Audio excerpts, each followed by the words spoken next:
സ്വർണ്ണക്കൊള്ള തന്നെയാണ് ആദ്യ വാർത്ത. ശബരിമല സ്വർണ്ണക്കൊള്ള കേസിൽ പിടിയിലായ വിവാദ സ്പോൺസർ ഉണ്ണികൃഷ്ണൻ പോറ്റിയുടെ ചോദ്യം ചെയ്യൽ മണിക്കൂറുകളായി തുടരുകയാണ്.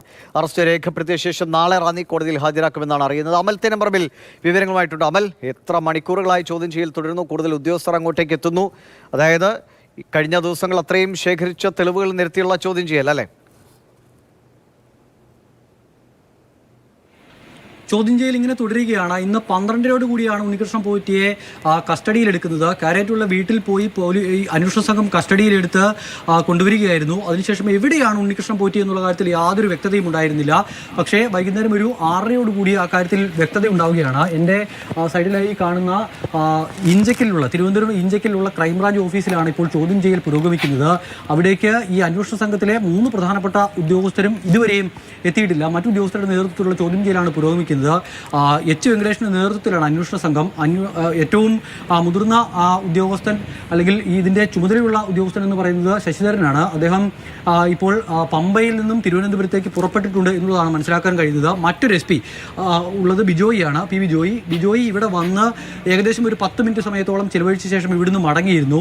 മറ്റു ഉദ്യോഗസ്ഥരുടെ നേതൃത്വത്തിലുള്ള ചോദ്യം ചെയ്യൽ ഇപ്പോഴും അകത്ത് പുരോഗമിക്കുന്നു എന്നാണ് മനസ്സിലാക്കാൻ കഴിയുന്നത്. എപ്പോൾ അറസ്റ്റ് രേഖപ്പെടുത്തി മറ്റ് നടപടിക്രമങ്ങളിലേക്ക് കടക്കുമെന്നുള്ള കാര്യത്തിൽ ഇതുവരെയും ഒരു വ്യക്തതയും ഇല്ല എന്ന് തന്നെ പറയേണ്ടി വരും. ഇന്ന് രാത്രി അറസ്റ്റ് രേഖപ്പെടുത്തി വൈദ്യപരിശോധനയ്ക്ക് വിധേയനാക്കി മറ്റ് നടപടിയുമായി മുന്നോട്ട് പോകുമോ, പത്തനംതിട്ടയിലേക്ക് കൊണ്ടുപോകുമോ എന്നുള്ളതാണ് അറിയേണ്ടത്. പത്തനംതിട്ടയിലെ റാന്നി കോടതിയിലാണ് ഇതുമായി ബന്ധപ്പെട്ട നിയമ വ്യവഹാരങ്ങൾ നടക്കുന്നത്. അതിനാൽ തന്നെ അവിടെയാണ് ഹാജരാക്കേണ്ടത്.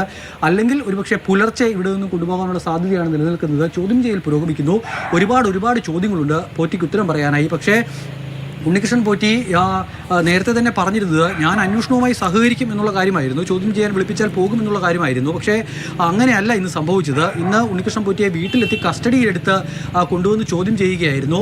അതോടൊപ്പം കഴിഞ്ഞ കുറേ മണിക്കൂറുകളായി എവിടെയാണ് ഉണ്ണികൃഷ്ണൻ പോറ്റി എന്നുള്ള കാര്യത്തിൽ ഒരു വ്യക്തതയും ഉണ്ടായിരുന്നില്ല എന്നൊരു പ്രധാനപ്പെട്ട പ്രശ്നം കൂടി നിലനിൽക്കുന്നുണ്ട്. ഉണ്ണികൃഷ്ണൻ പോറ്റിയുടെ ഫോണടക്കം പ്രധാന തെളിവായി ഈ കേസിൽ മാറുകയാണ്. കാരണം ഈ ദേവസ്വം ബോർഡിലെ ഉദ്യോഗസ്ഥരടക്കം ഈ സ്വർണ്ണപ്പാളി കടത്തിലുമായി ബന്ധപ്പെട്ടുള്ള നടപടികളിൽ ഈ ഇടപാടുകളിലെല്ലാം അവരുടെ പിന്തുണ കൂടി ലഭിച്ചിട്ടുണ്ട് എന്നുള്ളൊരു കാര്യം പറയുകയാണ്. മാതൃഭൂമി ന്യൂസ് ഈ വാർത്ത പുറത്ത് കൊണ്ടുവന്നതിന് ശേഷം, ഈ വിഷയം ഇങ്ങനെ സജീവ ചർച്ചയായതിനു ശേഷം, ഉണ്ണികൃഷ്ണൻ പോറ്റി ഈ പറയുന്ന പീഠം കാണാനില്ല എന്ന് വെളിപ്പെടുത്തിയതിനു ശേഷം ഈ കേസുമായി ബന്ധപ്പെട്ട് ഇത്ര നിർണായകമായ ഒരു ദിവസം കടന്നു പോയിട്ടില്ല. ഇന്നിപ്പോൾ മണിക്കൂറുകൾ നീളുന്ന ചോദ്യം ചെയ്യലാണ്. ഒരു കാരണവശാലും ഉണ്ണികൃഷ്ണൻ പോറ്റിയെ ചോദ്യം ചെയ്തതിനു ശേഷം വിട്ടയക്കാനുള്ള സാധ്യതയോ നാളെ ചോദ്യം ചെയ്യലിന് വീണ്ടും ഹാജരാകണമെന്ന് പറയാനുള്ള സാധ്യതയോ കാണുന്നില്ല. ഉറപ്പായും അറസ്റ്റ് ഉണ്ടാകുമെന്ന് നമുക്ക് വ്യക്തമായി തന്നെ പറയാൻ കഴിയും. അതിനുശേഷം റാന്നിയിലേക്ക് കൊണ്ടുപോകും. വൈദ്യപരിശോധന തിരുവനന്തപുരം ജനറൽ ആശുപത്രിയിലോ അല്ലെങ്കിൽ ഒരുപക്ഷെ ഫോർട്ട് ആശുപത്രിയിലോ ഈ വൈദ്യപരിശോധനയും നടക്കും. അതിനുശേഷമായിരിക്കും മറ്റ് നടപടിയുമായി മുന്നോട്ട് പോകുക. 12 മണിക്ക്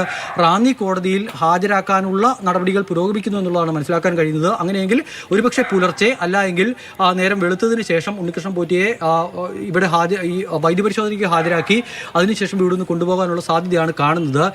ഇന്നത്തെ ചോദ്യം ചെയ്യലിലൂടെ നിർണായകമായ പല വിവരങ്ങളും കണ്ടെത്താൻ കഴിയും എന്നുള്ളതാണ് ഈ അന്വേഷണ സംഘം കരുതുന്നത്. 2 കേസുകളാണുള്ളത്. ഒന്ന് കട്ടിള കാണാതായതുമായി ബന്ധപ്പെട്ട ഒരു കേസ്, അതോടൊപ്പം തന്നെ സമീപകാലത്ത് ഏറ്റവും വലിയ സജീവ ചർച്ചയായി മാറിയ ഈ സ്വർണ്ണപ്പാളിയുമായി ബന്ധപ്പെട്ട വിഷയം. ഈ 2 വിഷയങ്ങളിൽ 2 FIR രജിസ്റ്റർ ചെയ്തിട്ടുണ്ട്. 2 FIRലും ഒന്നാമത്തെ പ്രതി എന്ന് പറയുന്നത് ഉണ്ണികൃഷ്ണൻ പോറ്റിയാണ്. അതിനാൽ തന്നെ വിശദമായ ചോദ്യം ചെയ്യൽ ആവശ്യമായി വരും. ഇന്നത്തെ ഈ ചോദ്യം ചെയ്യൽ എന്ന് പറയുന്നത് അത് ഒരു പ്രാഥമിക നടപടി എന്ന് തന്നെ കണ്ടാൽ മതി. കാരണം നാളെ ഇപ്പോൾ കോടതിയിൽ ഹാജരാക്കിയാൽ ഉടൻ തന്നെ കസ്റ്റഡി അപേക്ഷ നൽകാനുള്ള തീരുമാനമാണ് അന്വേഷണ സംഘത്തിൻ്റെതായിട്ടുള്ളത്. അങ്ങനെ കസ്റ്റഡി അപേക്ഷ നൽകി പിന്നീട് വിശദമായ ചോദ്യം ചെയ്യലിലേക്ക് കടന്ന് ഈ ഒരുപാട് ഉയരുന്ന ചോദ്യങ്ങൾക്കെല്ലാം ഉത്തരം കണ്ടെത്താം എന്നുള്ള പ്രതീക്ഷയാണ് അന്വേഷണ സംഘത്തിനുള്ളത്. ശരി, അമൽ തേനമ്പറമ്പിലാണ് വിവരങ്ങൾ നൽകിയത്.